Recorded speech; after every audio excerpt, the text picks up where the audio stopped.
what's up, everybody, and welcome in. This is FST. It's Fantasy Sports Today. My name's Matt Striker. His name is Joe Pisapia, and this is the spot. If you want to dominate, whether it be season-long fantasy, DFS, straight-up wagering, we've got you covered. Joey P is the author of the Fantasy Black Book. It's available now. It's changed the way people are winning their leagues. And now with betting markets opening up all around us, this is a way to truly supplement your bills and your income just by your love of sports. At SportsGrid, at SportsGrid TV. Those are our social media handles. Once again, if you missed it, Joey P, come on in. There's just so much to talk about. As we get into the wagering season in baseball, people getting ready for their drafts, I'd like to start with some teams that maybe surprised you and teams you're excited about. Yeah, I'm excited about the Washington Nationals, and not just because Sam Yarnell is back working with us today, our biggest Nats fan, but because the Nationals are a young, athletic team. So athletic that they actually led the major leagues in stolen bases last year. I bet a lot of people didn't realize that. CJ Abrams had some issues last year, obviously, some maturity question marks. Seems to have come into camp, though, with a little bit more body mass, a little bit more muscle, which is good because it's a long season. And I think it seems like maybe he has kind of realized maybe the folly of his ways. But at the same time, you've got some emerging stars here with the Washington Nationals. You got James Wood, who looks like an absolute stud to me. I think this guy is the real deal. Dylan Cruz not far behind him. So this is a duo. And you've got to go back and respect.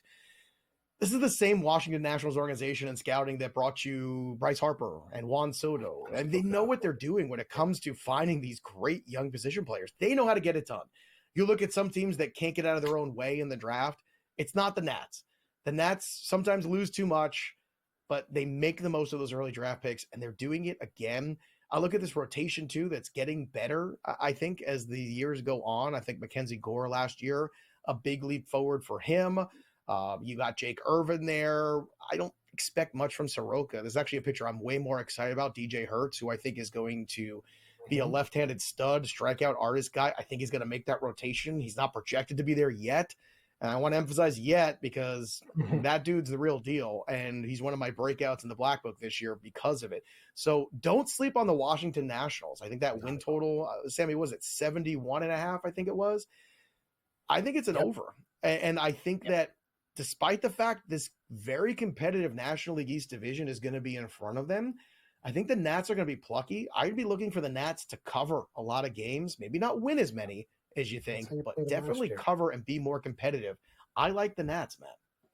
Yeah, no, we started to play them that way last year on the run line, and losing Lane Thomas was an issue, and he goes over to Cleveland. But look, the kids are going to be fun in isolation and be all over the woods and cruise, individual total base props and things like that. I like the glue guys, the guys that I'm not really going to take in fantasy. Nathaniel Lowe, I think, is a good guy. Low, yeah, that one.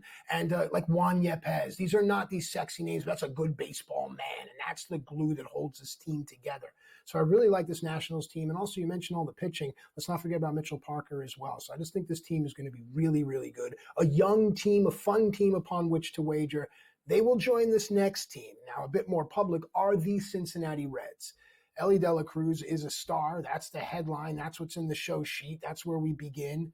Hunter Green taking a step forward, Matt McClain returning, but Tito Francona coming in to be the manager for that team, and a bullpen that is better than most people think. And don't sleep on guys like Nick Lodolo, and don't sleep on guys like Andrew Abbott.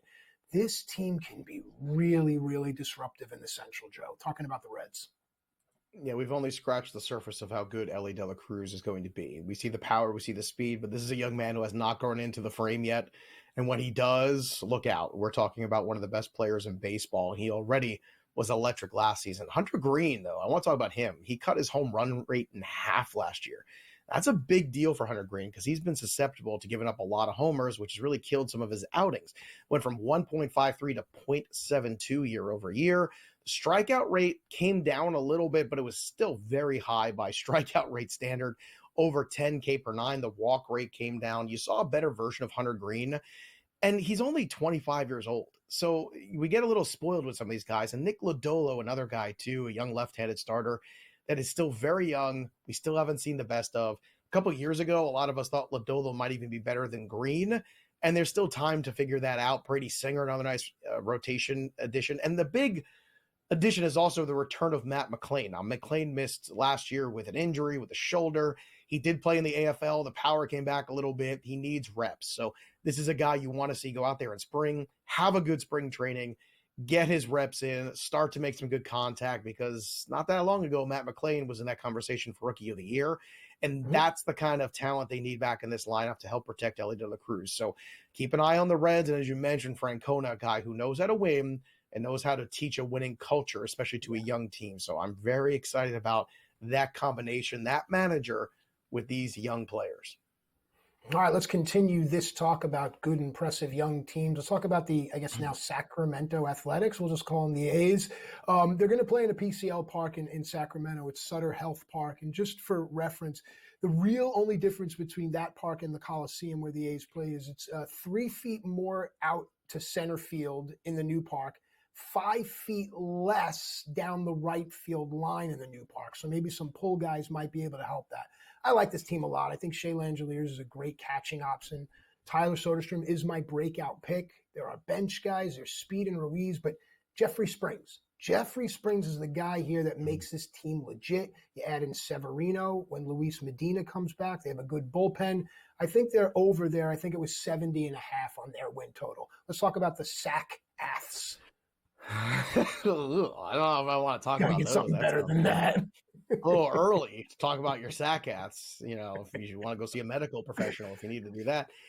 The Sacramento Athletics, or whatever the heck they are today, as Matt pointed out, this is a very intriguing squad, because you look at the depth of lineup and you look at this ballpark, right? You're going from one of the most difficult hitter environments to, with all that foul territory, you pop up a ball, you're basically out.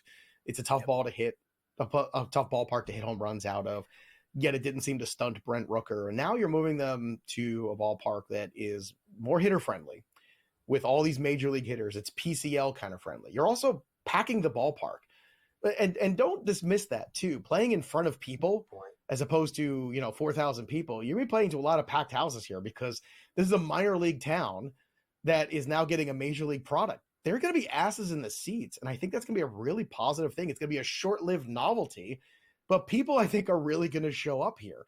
And that's going to have a positive impact on the Athletics. I love Brent Rooker. You saw the breakout last year from Lawrence Butler.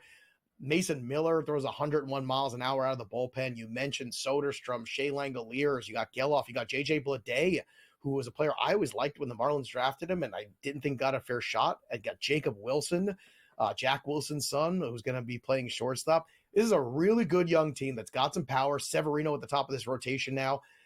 I'm skeptical just a tad about Springs. I don't like when Tampa lets go of pitchers. That's usually a red flag, but just kind of in a spot where they just had too many arms and not enough spots, so it just made sense. But regardless, keep a close eye on the A's. This is a team that I think could really get off to a hot start in 25.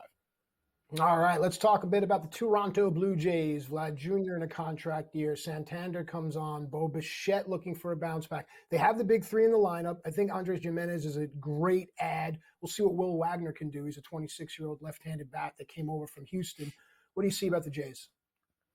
Well, the Jays pitching has to hold together. Kevin Gausman needs to bounce back. Weird season for Kevin Gausman. They signed Max Scherzer. I don't know what he's got left in the tank, but you still have Berrios, you have Bassett. Those are two very steady guys. So there's potential for 4 starters you like in this rotation. Then Bowden Francis, who had a lot of good stuff last year in 2024, he could build on in 2025. This lineup, though, is scary because you do have Springer, Vlad, Santander, Bo Bichette. So the first half, again, top heavy. They need some more depth. But Vlad in a contract year with Santander around there to help protect. That is a really good situation for Vlad to be in to go cash in this offseason. When we return, FST is going to look ahead to more MLB awards, including who might be the MVP.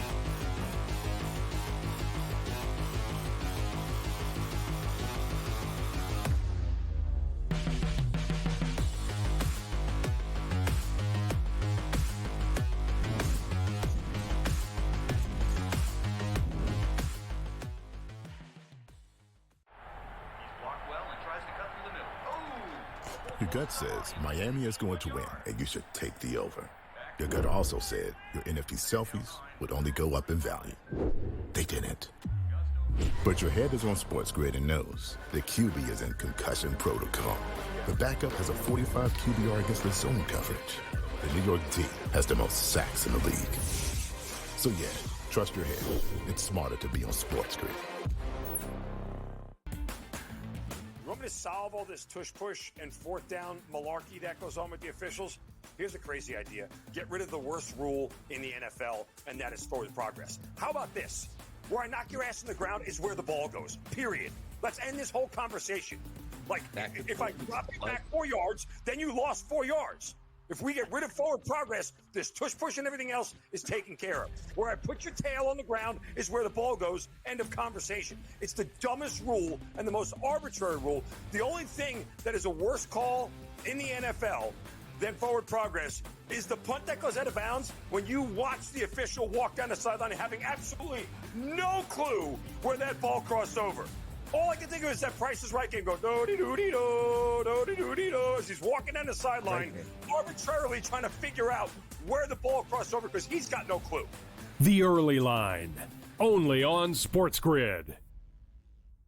There is going to be an energy to game time decisions that you will feel night in and night out. We're going to go through every single thing, and I've got a great team behind me that's going to help me get the job done. I want this to be the place that people come to. We are going to hit every single one of those markets that you need to know about. There is not going to be a better place, I promise you, than Game Time Decisions. We will have everything at our disposal, and we will use that to our advantage. I'm Kevin Walsh. Tune into Game Time Decisions from 6 to 8 p.m. Eastern on SportsGrid.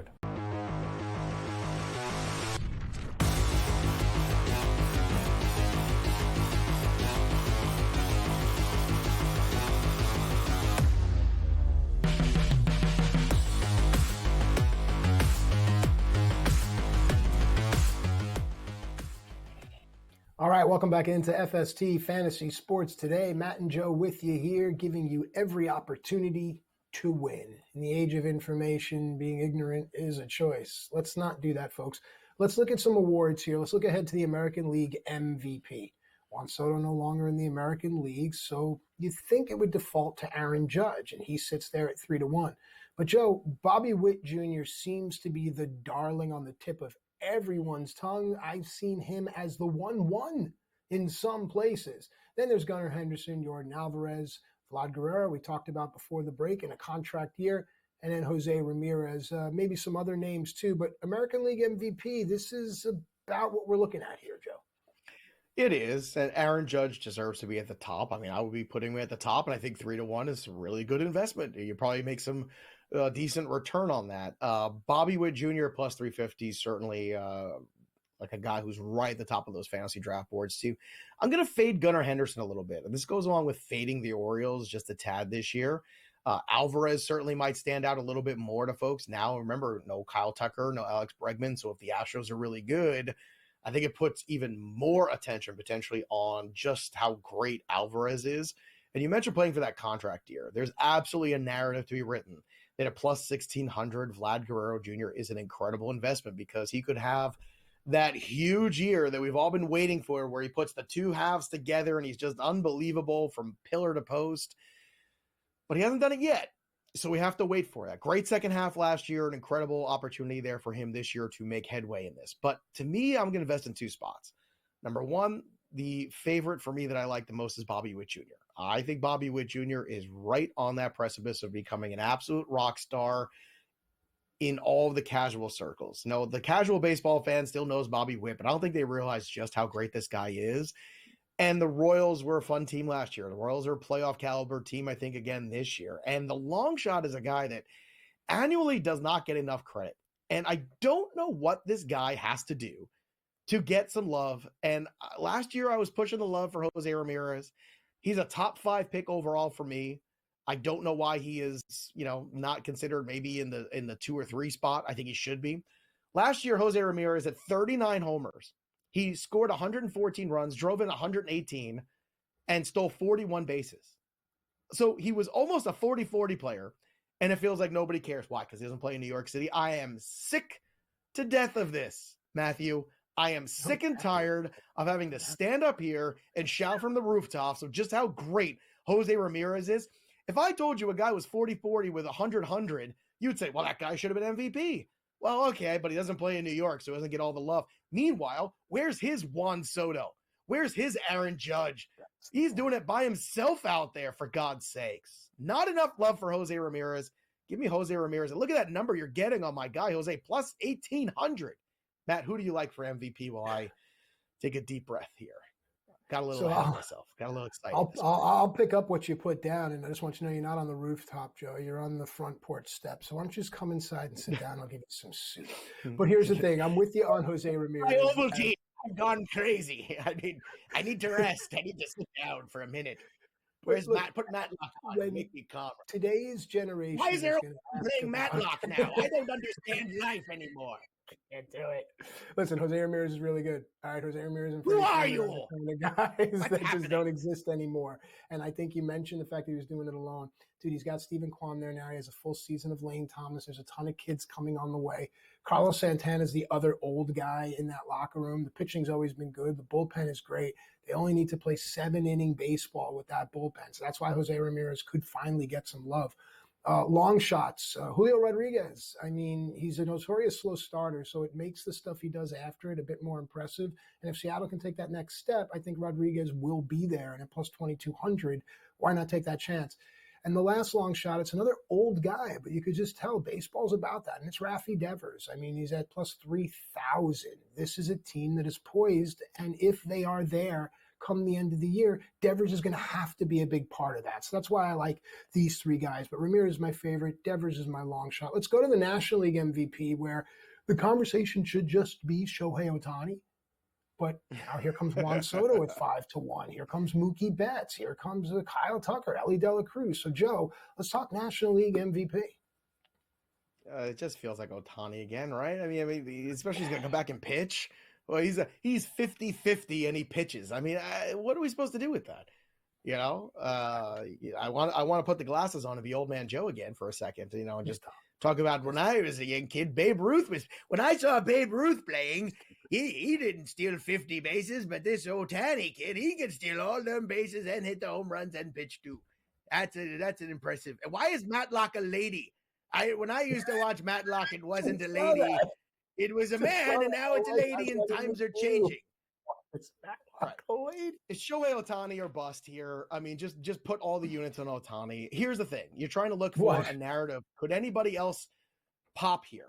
And Soto and Lindor and all those guys being on the same team makes it tricky for me. Bryce Harper could certainly be a guy, but Kyle Tucker plus 1,400 contract year. If the Cubs win this division and Kyle Tucker carries this Cubs offense, that is the dark horse candidate, but right now it's still the same horse, and it's Ohtani. Matt, who's MVP candidates for you? No, I don't want to watch Scarecrow and Mrs. King. I want to watch Matlock. All right, real quick. It's Bryce Harper as my favorite. This coincides with my belief that Trey Turner is on a rebound and Max Kepler makes this lineup longer. And I just think that the Phillies are finally there. And if they emerge, Bryce Harper is going to be that guy. If you don't like that, you can go to Mookie Betts, because if it's not Ohtani and it's not Friedman, then Mookie Betts still has a place in greatness in this Dodgers pantheon. Long shots are the two Cruzes. Ellie De La Cruz is plus 2,000. He has all the ability to do that. He's cut down his strikeout rate. He has the impressive ability to do it. He can hit the ball hard. He can steal bases. And the last guy here is Oniel Cruz at 10,000 to 1, because when healthy, imagine Pittsburgh. Cruz, Reynolds, Paul Skeens, the eyes of the world. And I said this 2 seasons ago. Pittsburgh is just a stone's throw away from East Palestine, Ohio. And don't think that we've forgotten about those people and what's happened there. And things like baseball can lift everyone up. So there's my NL there, Joe. I want to know what time Falcon and the Snowman is on. That's my program. I like that one. And the Fall Guy. Fall Guy is a great one. It's a good program for me. When we come back, I don't know. I'm going to take my meds and go look at World Series. What?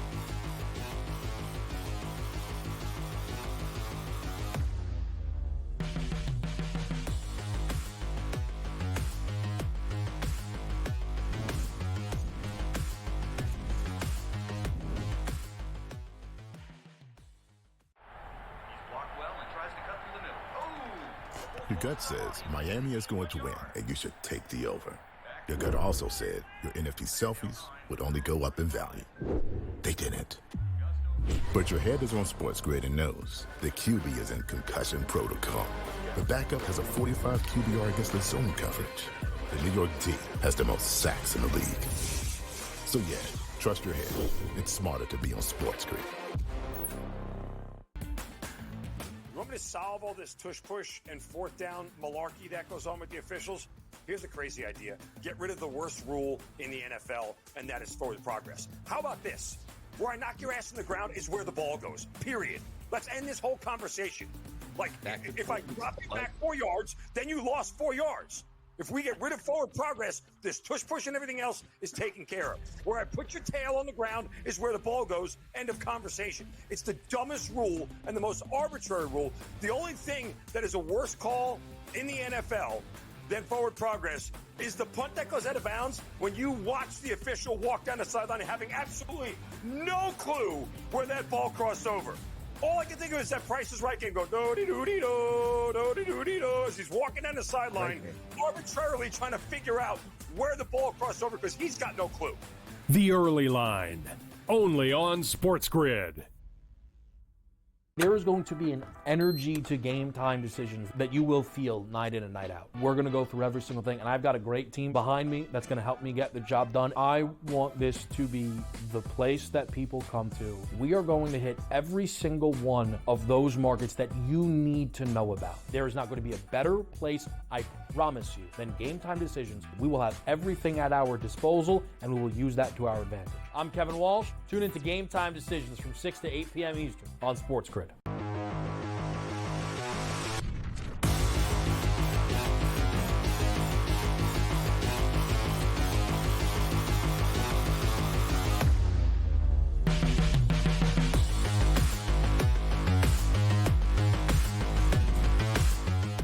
Welcome back into FST. It's Fantasy Sports Today. My name's Matt Striker. His name's Joe Pisapia, part of a team of professionals here. Cool Hand Luke and Sam Y, the sports guy behind the glass. An audible laughter comes out for some reason. Folks, we're having a good time here. We hope you are as well. At SportsGrid TV. Keep the conversation and the good vibes going. We're talking about baseball, like Carew and Vida Blue. We've done some AL MVP and some all kinds of options. Let's talk World Series here. And Joe, if I gave you a chance to tell me who's favored to win the World Series, who would you say it's going to be? Gee whiz. Right. Is it the Dodgers? Yeah, it's the Dodgers at plus 250, but we're going to throw the chalk out as they do in horse racing. We're going to try to find some numbers here. Yankees are here, Braves are here, Phillies are here. I like them. The Mets, the Orioles are here. You think the Orioles took a step back? I think they have everything and more. Let's talk about the 2025 World Series odds. Well, here's the thing. You've heard me on this show time and time again. Fade the Yankees, right? And that's been right. I faded the Dodgers a couple years ago, right? And it was correct. Last year, it was wrong. And what scares me the most about the Dodgers this year is the bullpen. And what they've done to not only bring back guys into the bullpen, but bring in more bullpen help. So if the Dodgers get out of the National League, I don't think there's an American League team that can hang with them. I just don't. Sorry, Yankees. I just don't think you can hang with the Dodgers. Right. I don't think the Red Sox can. I certainly don't think the Orioles can. So for me, it's looking for NL teams with value that can beat the Dodgers on the way there in a 5-game series, right? Anything can happen in a 5-game series or a 7-game series. You know, sometimes guys get ice cold. Some guys, get hot. The Mets pushed the Dodgers further than the Yankees did. And I think the Phillies would have pushed the Dodgers further than the Yankees would too. I'll be honest with you. So I think the best wagers are coming from within the National League on this. So on the American League side, the Orioles and the Yankees are the tops in this favorite grouping, and I'm going to stay away from them. I'm a little worried about still the health of Garrett Cole over a whole season and Max Fried. If those guys stay healthy, then yeah, the Yankees are certainly a team that's going to be at the top of the American League. The Braves are really intriguing to me at plus 900 because if they can get Spencer Strider back healthy at some point, you look at that rotation: Strider, Sale, Schwellenbach, who was terrific last year. You have Reynaldo Lopez coming off a career season too. Can he repeat it? We'll see. But that's a rotation that you feel good about in a playoff scenario, right? A dominant Chris Sale, a dominant Spencer Strider if he's right, okay? So don't rush him. Hang close, pick up the wild card, just get in the dance. But when you get Acuna back, let's not forget about how good this lineup is. They went out and they got Jurickson Profar, right? So he's going to get towards the top of this order. You got Riley hopefully coming back healthy to have a bounce back season. You still have Olsen. You're getting Ozuna. And, of course, you're adding Ronald Acuna to Ozzy Albies. It's a really good lineup, a really good rotation, and a bullpen that's pretty sound. They're the team that you have to watch for. The Mets, if the Mets pick up a big-time starting pitcher in addition to what they have, I would be very much in on the Mets too. But I think right now the Braves and Phillies at plus 900 and plus 1100, those are the teams that are structured, I think, the best to beat the Dodgers. So look for the teams within the National League, not for a team to beat the Dodgers in the World Series, because I just don't think those American League teams stack up. Matt, what do you think?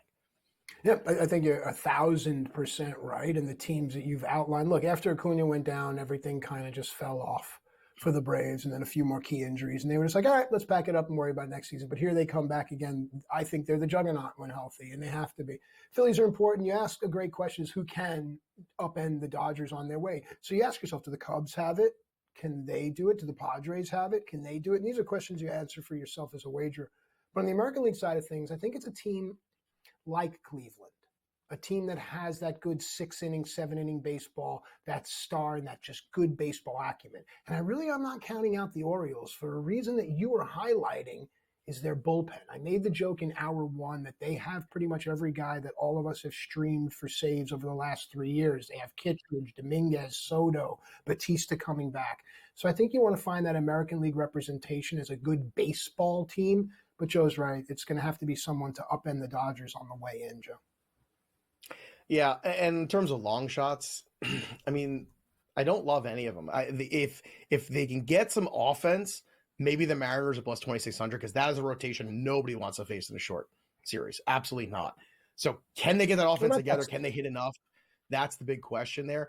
Maybe even the Red Sox, too. I still wonder about Garrett Crochet when you start to cross that threshold of innings, what it looks like in August and September, or dare I say October for them.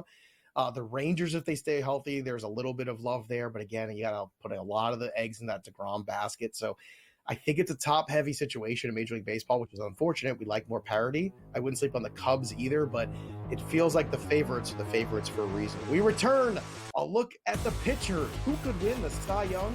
We'll tell you.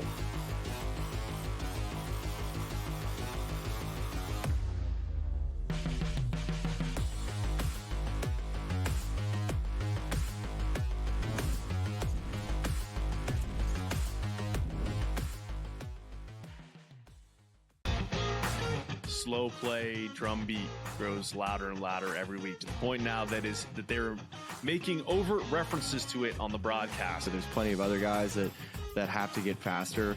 Tom definitely is more deliberate in his conversations, always has been since he's been on tour. I just think about Joe Scavern, when those two started working together, how their conversations always seem to just keep on going and going. The Smiley Show, only on SportsGrid. At some point, these 80s are going to learn we don't need to hire ex-NBA guys. I need guys with college experience who's gone out and recruited, who knows how to develop talent. NBA guys with no college experience don't work in college basketball. I understand they run NBA-style offenses, but it doesn't mean they can run college programs. Betting above the rim, only on SportsGrid. But if it ends up being 1 versus 2, which seems likely because the Cavs have a 5.5 game lead over Boston, the Celtics 3 games clear of the New York Knicks. They're not unstoppable, not running away with everything, but for them to blow a 5.5 game lead on the backstretch in the NBA, already being a quality team outside of disastrous injuries, I don't buy that at this time. The early line, only on SportsGrid. Patino himself, in a clip that we just played, said basically the stats are not backing up the team's wins. St. John's is offensive glass. That's where a lot of opportunities for St. John's came from. St. John's does not shoot the basketball well. It might even be fair to say they shoot it poorly. They were 3 of 16 from deep last night, but it doesn't seem to matter to them. Newswire, only on SportsGrid.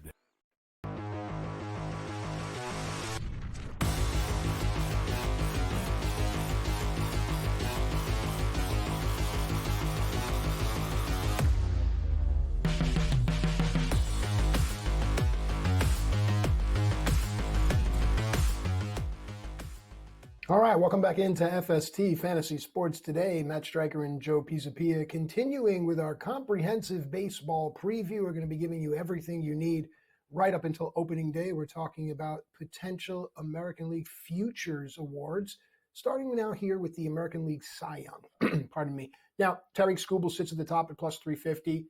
Garrett Crochet is now 600, plus 600. Cole Reagans, if you're on this whole Royals bandwagon with the emergence of Bobby Witt, plus 1,100. The return of Jacob deGrom, plus 1,100. Logan Gilbert in a great pitcher's park, plus 1,200. Garrett Cole, Hunter Brown. Joe, what do you like and why? Well, I like Skubal at the top still at plus 350. That makes a lot of sense to me.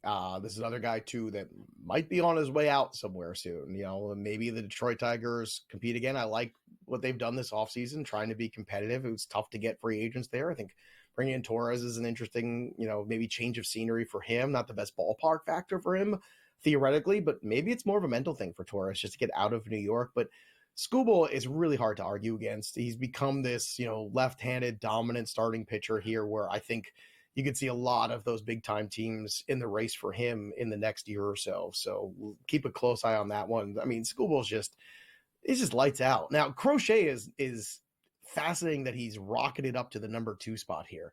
And I understand why. If you look at just the raw statistics of a guy like Garrett Crochet, he struck out 209 guys last year. That was 7th best, but he did it in just 146 innings. Everybody else in that grouping was at 177 or more. So I get it. Statistically speaking, Crochet is very exciting. How does he react, though, pitching in that environment, in Fenway Park, in games that matter? It's a little different than pitching for the White Sox. So I'm not saying the pressure could get to him. I'm just saying it's not tested yet. Jacob deGrom to come back and win a Cy Young, I think, is asking a lot. Comeback Player of the Year is intriguing. But that's a lot to me. Cole Reagans, obviously another guy with big strikeout potential. So him and Crochet are up there for a reason. But in terms of the best pitcher on this board is Tarik Skubal. Garrett Cole, an intriguing value. I do want to say, though, Logan Gilbert's the guy that really stands out to me, too. I don't think people appreciated just how good Logan Gilbert was. And if Skubal has any hiccups or any health issues whatsoever, Logan Gilbert last year, a 3.23 ERA, over 33 starts through 208 innings. That's more innings than Zach Wheeler. That's more innings than Tarik Skubal. That's more innings than Chris Sale. He had 220 strikeouts, a .89 whip. That .89 whip was better than Tarik Skubal. It was better than Chris Sale. It was better than Zach Wheeler. The problem is he only won 9 games. Why? Because nobody scores runs in the Seattle Mariners. It's frustrating. So if the Mariners fix that just a little bit, Logan Gilbert might finally win 15, 16 games. And I know they say, wins don't matter anymore, but they do. They do. And he pitches on the West Coast, and it doesn't get the same attention as some other guys do on the East Coast or even in the Central time zone. So keep an eye on Logan Gilbert at plus 1,200. I really like that potential for him. And I know you're interested in Logan Gilbert too. You see what I see, which is there's potential here for the, I think, national media and national fan base to really understand, hey, this guy's one of the best pitchers in baseball. And last year, he was right there with all the guys that were winning these awards. Agreed. The skilled orator that is Joe Pisapia makes a great point. It's hard to see in that park. The batter's eye is difficult. You mentioned that they don't score runs. Listen, you need 1, sometimes 3, right? We had a stat, I think they're 43-7 last year when they scored 3 or more runs. So do that for Logan Gilbert. The next name on the list, though, to me is, I think, Shane McClanahan. I think this is a great lineup. Isn't Eloy Jimenez there as well? The staff is deep. The path to wins is there as well if Fairbanks is healthy. So I think that's something that we can look at as well. I do like the Skubal notion, just watching him pitch. He's just an absolute hoss. And I'll throw another long shot at you here, and I know you might not like it, but I think Max Fried can evolve into greatness as a Yankee, and I think the pen gives him win equity. So I think there's definitely some opportunity here. So you think that Max Fried can separate himself from Garrett Cole? Why, just because he's fresh and new? You think maybe that's all you need? No, I think Garrett Cole's taking a step back. I think Max Fried and the rest of the staff is going to take a step forward, and I think that's what it's going to stand out. All right. And McClanahan, look, McClanahan for me is another guy too that, like, I love the talent. I'm just curious to see, we were taking somebody out of that uber great pitching environment in Tampa into a whole different environment we just don't know. But if it's a good one, there's value here, plus 2,000. So you do have some huge value there to even just make money. He doesn't have to win it. He's just got to get in the conversation by midseason. All right, let's move to the National League for Cy Young 2025 futures. Paul Skeens at the top, plus 220, deserves to be there. Then there's Zach Wheeler, Blake Snell, Chris Sale, Corbin Burns, Yamamoto, Alcantara. You and I are going to have some names here, and then I'm going to throw one that isn't on this list. Let's go. Who's your favorite and who's your long shot?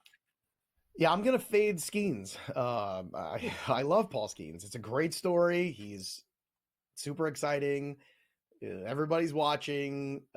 Will he have Tommy John at some point? Probably. I mean, all these guys who throw 101 miles an hour do. So I don't want to put that evil on Ricky Bobby or anybody else, but I just feel like it's something you got to really consider. So instead, I'm going to pivot to the guys that are getting it done.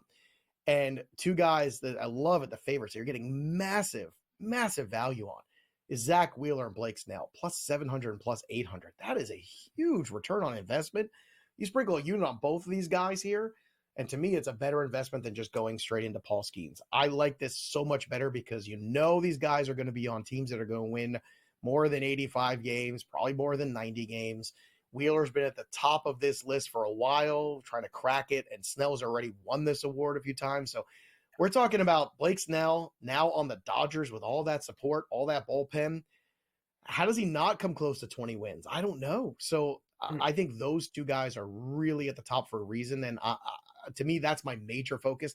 If I had a long shot, it would be Sandy Alcantara plus 4,000, but it would be him being traded to a team in the National League and continuing to be better and kind of carrying that team in the second half. But for now, I'm looking at those two guys, Snell and Wheeler, and I'd rather bet both of them than any other favorite or long shot. It's great logic, as it always is from you, lest we forget that Shohei Ohtani could start pitching in May and then just run away with this thing, because why not? Maybe. So I think that Paul Skeens is the chalk here at plus 220. I'm not saying you wager on it, but sometimes there's just some obvious things. And I think Skeens, knockwood, has a rubber arm. I really do. I'm hopeful that he doesn't fall into this category. I want him to break the trend of all of these guys having Tommy John. My long shot, though, is on Justin Steele at plus 4,000. I think the Cubs should score runs. I think Imanaga takes pressure off of Steele being a one. I think Presley gives you win equity. So Justin Steele is the kind of guy that can make people go, oh, yeah, him. Joe? I love Justin Steele. And not just because he's a big fantasy football guy and he's come on shows and hung out with us. It's because he's one of the most underrated pitchers in fantasy baseball. If you want to talk to currently, let's pull up his ADP. Steele right now is the 37th pitcher going off the board. Who's around him? Spencer Strider's going after him in the next pick, but Steele's going to be there for 6 months. Strider's going to be there for what, 3 at best? I don't understand that. He's in that same grouping as Grayson Rodriguez, Hunter Brown, Justin Steele, Joe Ryan, Carlos Rodon. To me, this is a real sweet spot of pitching. And I'm somebody who likes to go early on offense in my drafts. And this is the reason why. It's because you're getting value of all these guys who could pitch like number one. Steele's capable of going out there and being a one. Hunter Brown, throw out April. Hunter Brown was one of the best pitchers in baseball. Yeah. So there's a lot of value here outside of the top 30. In fact, let me rattle off this list here. From 30 on, Spencer Schwellenbach, Zach Gallen, a guy who has competed for Cy Youngs before, Sonny Gray coming off a great year. Sasaki, I think that's a little inflated personally. I'm just not quite there yet. Joe Ryan, Grayson Rodriguez, Hunter Brown, Justin Steele, Carlos Rodon, Senga, Jack Flaherty, and then you got Ohtani, McClanahan, and Spencer Strider in this grouping too. You can build a rotation by taking a couple of these guys in those rounds and still mount an incredible offense. The problem is if you go early pitching, you're missing out on those big offensive players, and it's much harder to make up ground there than it is in the rotations. Well, let me ask before we go to break, is there I mean, to me, I would reach for Skeens if I have anything after like 9 or 10. I would reach for Skeens, but beyond that, there isn't a reachable pitcher. Maybe we could talk about that on the other side, Joe. Maybe Skubal is reachable, but to me, again, I'd rather have those offensive players. We come back, we'll take a look at the rookies in 2025.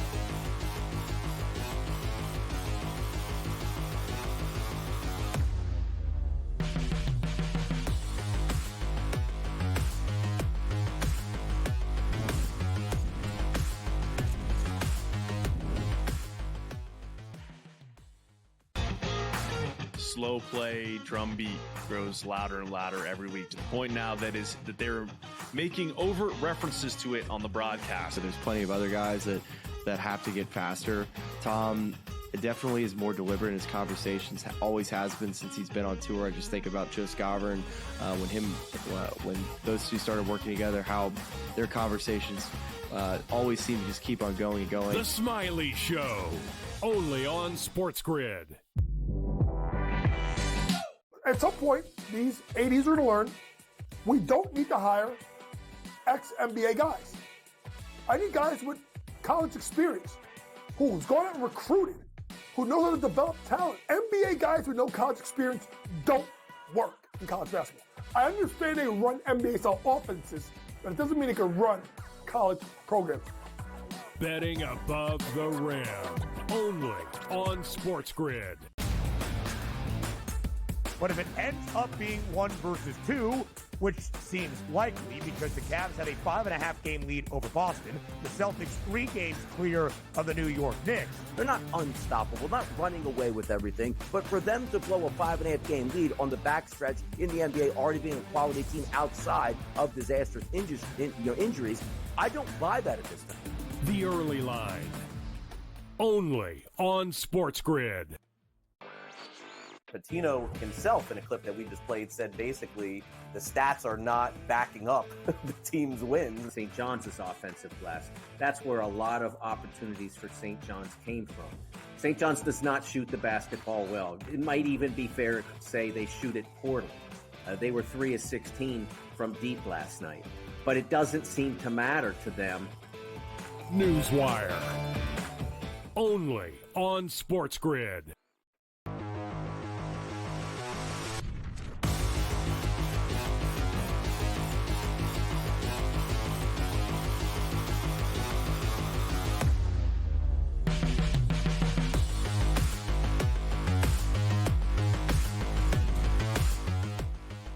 All right, welcome back into FST Fantasy Sports. Today, Matt Striker and Joe Pisapia giving you everything you need. Remember, keep the conversation going at SportsGrid, at SportsGrid TV. Joe, you know, the best part about doing these shows for people is, especially at this point in the year, they come, they tune in, they listen, they start to hear names that for whom they are unfamiliar. You know, who's Jackson Jobe and Christian Campbell? I don't know who that guy is. But you have to know these names in order to compete. You can't just go into even your local Yahoo League and not know Roman Anthony and not know Jason Dominguez. So let's have these conversations about the American League Rookie of the Year. Baseball is becoming a young man's game. I mentioned Jason Dominguez for the Yankees. He's plus 300. Roman Anthony plus 550. Jackson Jobe plus 700. Jacob Wilson plus 900. Let's start this conversation. And we've been pretty good in this market these last couple of years, too. We gave you Jackson Merrill last year, the year before. We gave you the duo bet, Gunnar Henderson, Corbin Carroll together. We crushed that. And people forget, at one point, Gunnar Henderson looked like a guy who was going to get sent down to the minor leagues. He was struggling so hard. And then second half happened, and boom, that switch flipped. So the trick here is to spread around a little bit and then watch and see which seeds that you've planted grow. Jason Dominguez has a really good opportunity to get out of the gate early for this award and run away with it because he's going to get every day at bats from the jump. That's important. You don't know when the arrival of these other guys is going to happen. But that being said, we've seen guys at the top of this list many times over the years not get anywhere close to this award too. Gavin Lux comes to mind just off the top of my head, right? Remember when he was at the top of this and not even close to sniffing this award. So it's trickier because you just don't know the path of where guys are going to go in terms of their development. Jackson Holiday was the chalk last year in the American League. How did that work out? Not well. Anthony Volpe, another guy a couple years ago people were chasing, and understandably why. He had a really good minor league career. Sometimes those Yankee prospects get a little overrated. Now, I like Jason Dominguez. I think he's a really good player. I think he could be a guy that does win this award, and 3-1 is a pretty good odds for him. We just had Jeff Ponce on the show from Baseball America on Fantasy Pros MLB YouTube channel. And Jeff is about as good as it gets in the prospect world, right? That's what he does for a living. And he came in and gave us some names of what he thought, you know, we really should look for in guys making fantasy impact. And that means impact in this award too. So the one that he gave me at the top of his list was a Red Sox, but it wasn't Roman Anthony. It was actually Christian Campbell. And a big reason was his versatility. That if Christian Campbell hits, they're just going to find ways to get him in the lineup because he can play infield spots. He can play second. You could play short. You could play center. You could play left. Like you could play this kid wherever. Whereas Roman Anthony is a little bit more locked into that position situation. So Campbell at plus 1,000 is where I want to start. To me, he's the most intriguing guy there. The favor of Jason Dominguez, again, as an investment makes sense to me, but it's really the long shot of Christian Campbell I want to watch out for. Kobe Mayo, very intriguing player, still has a lot of hit and miss. If I want to go even deeper, Kumar Rocker, I don't love as a starting pitcher. I would wait on this and watch it because I think it's going to fall out of this plus 1,600 range. But at some point, if they move him to the bullpen and Kumar Rocker becomes a closer and none of these other guys really emerge, this guy has Lee Smith type of potential. And that's a name from the 80s and 90s you might remember of a guy that was a big dude throwing hard and he just attacks home plate, right? Everything's just coming at you at one time. It's a lot. He's a big guy, just like Lee Smith was, and it's a very intimidating at-bat. If he ends up as the closer, you could see the way Mason Miller was at the top for this award for many months. You could see Kumar Rocker doing that too. But for right now, give me Dominguez and Campbell. That's where I want to go to. Job is exciting and interesting. I just don't know. Again, I kind of lean towards the position players here. Matt, who stands out to you for American League Rookie of the Year potentially? Well, first, let me tip my cap. Great stuff, as always, from you. Really insightful and informative. I'm going to get in on the Oakland bandwagon. I think they're going to be fun. I think Jacob Wilson's going to be a big part of that. Plus 900. It's just a fun way to be a part of this A's team this year. We documented earlier the differences playing in the new park, playing to packed houses, just being really – and they're a good team, too, and there's a lot to that team. My long shot is also coming from the American League. Should he break camp? It's with the Guardians. It's Chase DeLauder. He's plus 3,000. This is a lefty bat, plays the outfield, drafted in the first round of 2022, I believe. But I really think there's an influx of young guys coming to Cleveland that are really going to help Jose Ramirez. Also keep an eye on Travis Bazzana. I know he's in Double-A, but plays second base, drafted in the first round, I think, of last year. These are some long shots. Because if a team like Cleveland is there, there's going to be more eyes on it. Joe often talks about these smaller market teams or teams that play out on the West Coast. More people should know Jose Ramirez's greatness. And if that trickles down to being aware of some of these young rookies, that's a good way to make some money, Joe. Let's go to the National League here for the rookie there. You have a point? What do you got? Real quick about Bazzana, don't be shocked if he doesn't end up with the big club even breaking camp. It's not impossible. Ponce was talking about that too, where they have so much invested in him and they like him so much. Now he did struggle a little bit. My guess and his guess too is they'll give him at least 100 at bats in the minor leagues, and if he hits there, you might get an opportunity where he really flies through. Go ahead. I would just say Bazzana's a guy who could rise quickly. Love it. Love the information. All right, National League Rookie of the Year, Roki Sasaki and Dylan Cruz are going to take most of the money, but where are you leaning? I love Dylan Cruz. I think the projections are way too low on him. He's hitting in between CJ Abrams and James Wood. He's going to see a ton of fastballs. So give me Cruz at plus 350. And the other one to watch, my long shot, and I really like this one, is Luis Angel Acuna of the New York Mets. I don't think Jeff McNeil is going to be playing much longer at second base. Acuna had a monstrous AFL in Arizona where he's just tearing the cover off the ball. He's athletic. He's young. He's got a lot of energy. I think Acuna might be the guy that sneaks into plus 3,500. So I'm fading the chalk here. Matt, where are you going for National League Rookie of the Year? Well, I originally was going to go to Jordan Lawler, but I am reading now that there may be some issues and he might be blocked. So we need to keep an eye on that. I would pivot to Dylan Cruz because I really like what's going to happen in Washington. There are some long shots. You can go to a guy like Davison De Los Santos that we talked about last year. I believe he was part of the Diamondbacks organization now with Miami. If he plays, he has 40 home run power. And I'm a Cardinal fan, and they have no pitching. But in the pipeline, they have two kids, and one of them is Quinn Matthews. And I really think if Quinn Matthews comes up and does anything at all that's impressive for that Cardinal staff, people are going to look at him. I love Quinn Matthews. He's probably my favorite left-handed starting pitching prospect. I talked about him with Jeff. He was on his top 10 list too. Quinn Matthews, to me, is a guy that should be in this rotation sooner than later. Again, I'm trying to favor the position players, guys like Cruz, guys like Acuna, but keep a close eye in all your drafts on Quinn Matthews. Take him with a late pick because this dude is for real. We come back. Let's get out of Dodge on 3 and Out.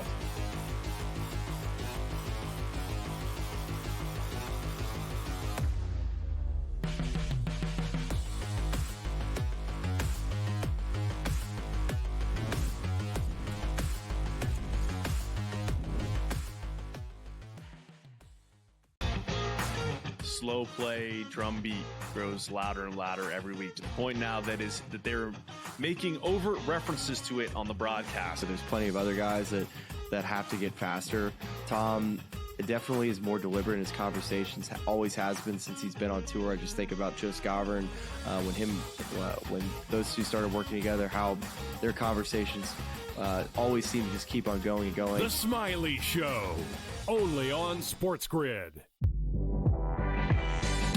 At some point, these 80s are to learn we don't need to hire ex-NBA guys. I need guys with college experience who's gone out and recruited, who know how to develop talent. NBA guys with no college experience don't work in college basketball. I understand they run NBA-style offenses, but it doesn't mean they can run college programs. Betting above the rim, only on SportsGrid. But if it ends up being 1 versus 2, which seems likely because the Cavs had a 5.5 game lead over Boston, the Celtics 3 games clear of the New York Knicks. They're not unstoppable, not running away with everything, but for them to blow a 5.5 game lead on the backstretch in the NBA, already being a quality team outside of disastrous injuries, I don't buy that at this time. The Early Line, only on SportsGrid. Patino himself, in a clip that we just played, said basically the stats are not backing up the team's wins. St. John's offensive glass. That's where a lot of opportunities for St. John's came from. St. John's does not shoot the basketball well. It might even be fair to say they shoot it poorly. They were 3 of 16 from deep last night, but it doesn't seem to matter to them. Newswire, only on SportsGrid.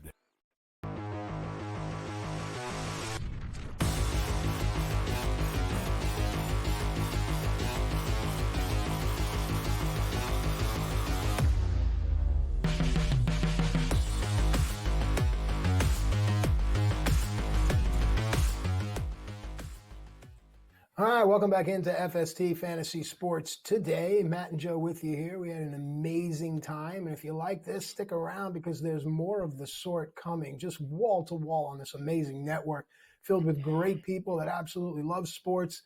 They love winning even more. All right, Joe, this has been a great maiden voyage into the 2025 baseball season. I hope we have whet the appetite of our fans out there. Remember, at SportsGrid TV, we're going to keep the conversation going. Give me 3 things to which we should look forward until the next time we see one another. Well, first and foremost, go get your Fantasy Baseball Black Book. It's out there on Amazon right now. Just got updated in February, so we're up to date. I got to do the Bregman update, though. I just got back from Las Vegas, so now I got to do the Bregman update. Don't worry, that'll be in there. Everything else is updated. We're ready to go there, and not every guide is. They put them out months ago, and they don't do anything. Not us. Black Book is better. Here we go. Things to look forward to. All these returning Tommy John guys. Shane McClanahan, Sandy Alcantara, Shohei Ohtani, who didn't have Tommy John. That's the other thing, too. What did Shohei Ohtani have? Is there more mystery around a guy than Shohei Ohtani? He's got something. He's got a guy, too, that was with him. His Ipe's elbow and not Shohei's elbow. So Shohei sticks the elbow in. They give him the platelet treatment. And Ohtani's better. You know, what happened to that betting scandal? Remember that? Remember that? That was something. He was away for a while. I think there was a deal, and he went away. Yeah, one guy's in jail, the other guy's winning MVP. So what are you gonna do? Position battles, also something to keep an eye on too. Looking forward to watching some of these guys who are battling. You know, who's in these platoons? Who are guys that can end up working themselves into everyday lineups or rotations too? DJ Hurts, let's go. Washington Nationals, make good decisions. I also want to get a clearer Ronald Acuna timetable. I don't expect him in April, but I do expect him in May. And I think that's very important if we're looking forward to value on Acuna. You're getting some. I don't know if you're getting enough. Watch that ADP. That's going to be really interesting. Matt, also big baseball news that happened over the winter, too, is the Hall of Fame. Ichiro goes in. He's my hit king. I will say that. I did watch on the plane, though. You'd love it. It was a Pete Rose documentary. I think it was like a 4-part documentary about Pete Rose. Fascinating. You got to go watch it. It's really good. But Ichiro goes into the Hall of Fame. CC Sabathia, absolutely check. Hall of Famer for me. Billy Wagner. I love Billy Wagner. Great competitor. I just have a hard time with closers in the Hall of Fame personally, but I'm happy for him. Guys who just missed it, Carlos Beltran, Andrew Jones, Chase Utley, A-Rod. I keep going back to the same thing every year. If you're going to put these guys in the Hall of Fame who tell the story, you put the best players in the Hall of Fame. Put Manny Ramirez, Alex Rodriguez, Barry Bonds, Roger Clemens. Just put it on their plaque. Make them own it, and I'm fine with it, Matt. I don't know where you are with the Hall of Fame stuff. Also, Dave Parker. We have lobbied on this show for Dave Parker. Yes. Finally get Dave Parker in the Hall of Fame. That was long overdue. I like that. So, here's the thing with Hall of Fame and nostalgia we were talking about, and I think last week with George Kurz we were talking about, is every year there doesn't need to be someone that goes in. I think that kind of dilutes how special it is to be there. I don't think every year, the best of this year is, Marcotte. Like, it shouldn't be that way. It should be something, no diss to Marcotte. It just should be something where, look, guys haven't gotten in 2 years, 3 years. Ooh, wow, who's getting in this? It just adds an air. Now, you mentioned Ichiro. Love Ichiro. I grew up loving guys like Tony Gwynn, and you mentioned Waybox hitters. Moving into this season, Jung-Ho Lee, Luis Ariz, they are part of a dying breed, guys that put bat to ball. And you were mentioning Luis Garcia from Washington as well. Having contact is a lost art in this game, and it's something that we can find a way to wager upon, Joe. Who's the loser that didn't vote for Ichiro? Can we go find him? Can we Why is that person anonymous? Let that person tell us. Why is that person allowed to have a reason? How do you watch Ichiro play? How do you look at the statistics of Ichiro and go, no, not a Hall of Famer for me? The thought process is everyone's going to vote for him. Why should I? So I'm going to take my vote to someone else. But that's not the right thought process, I don't think. It's the Hall of Fame vote. It's not the collective, hey, I'm going to go, keep all these other jabronis on the ballot. Like, that to me is just, it's madness. I don't understand why. Like, it's stunning to me that Mariano Rivera was the first universal guy. I mean, I'm not saying he shouldn't be, but a relief pitcher. We're talking about guys who are everyday players. Ichiro had 200 hits for 10 years in a row. I mean, it's unbelievable when you start to look at some of the bizarre statistical anomalies of how great Ichiro was. And somebody looked at all of that body work, watched the outfield play, watched the arm, the bat, everything. And went, not a Hall of Famer. Ridiculous. Well, we're coming for you. Matt Striker and I are going to show up at your house and have a talking to with you. That's what we're going to do. But in the meantime, we're going to step away. Great job by our team, as always, here at FST. Stick around, SportsGrid. That'll do it for us. But the story of the game goes on. From Matt Striker, I'm Joey P. See you next time, dude.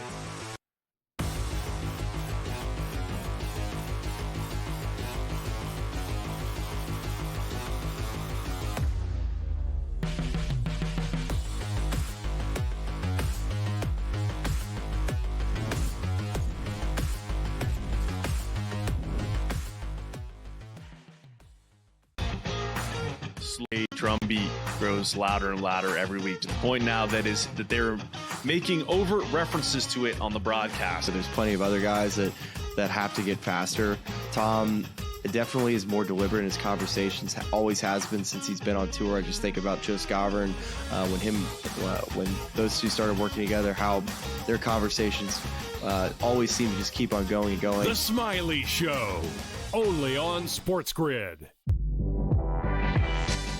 At some point, these 80s are to learn, we don't need to hire ex-NBA guys. I need guys with college experience, who's gone out and recruited, who knows how to develop talent. NBA guys with no college experience don't work in college basketball. I understand they run NBA-style offenses, but it doesn't mean they can run college programs. Betting above the rim, only on SportsGrid. In a short format tournament like this, like the Olympics, now this is even smaller, only 4 teams, who's got the best goaltending? You're talking 3 round robin games and then a knockout with 4 teams. So you're playing 5 games. I'm not sold yet, Mike, on the USA stuff, on the merch, but I think I'm sold on the USA at least being in the final. Only on SportsGrid. 20-34. They are 14 games below 500. Any given night, you have no idea who is going to play for Philadelphia. Embiid has missed so many more games than he has actually played this year. I will not bet on the Ravens to win the Super Bowl. I will not bet on the Ravens to win the Super Bowl. I will not bet on the Ravens because for the last 4 years now, I do it every year, and I want to hit myself in the head with a bat. The Early Line, Only on SportsGrid.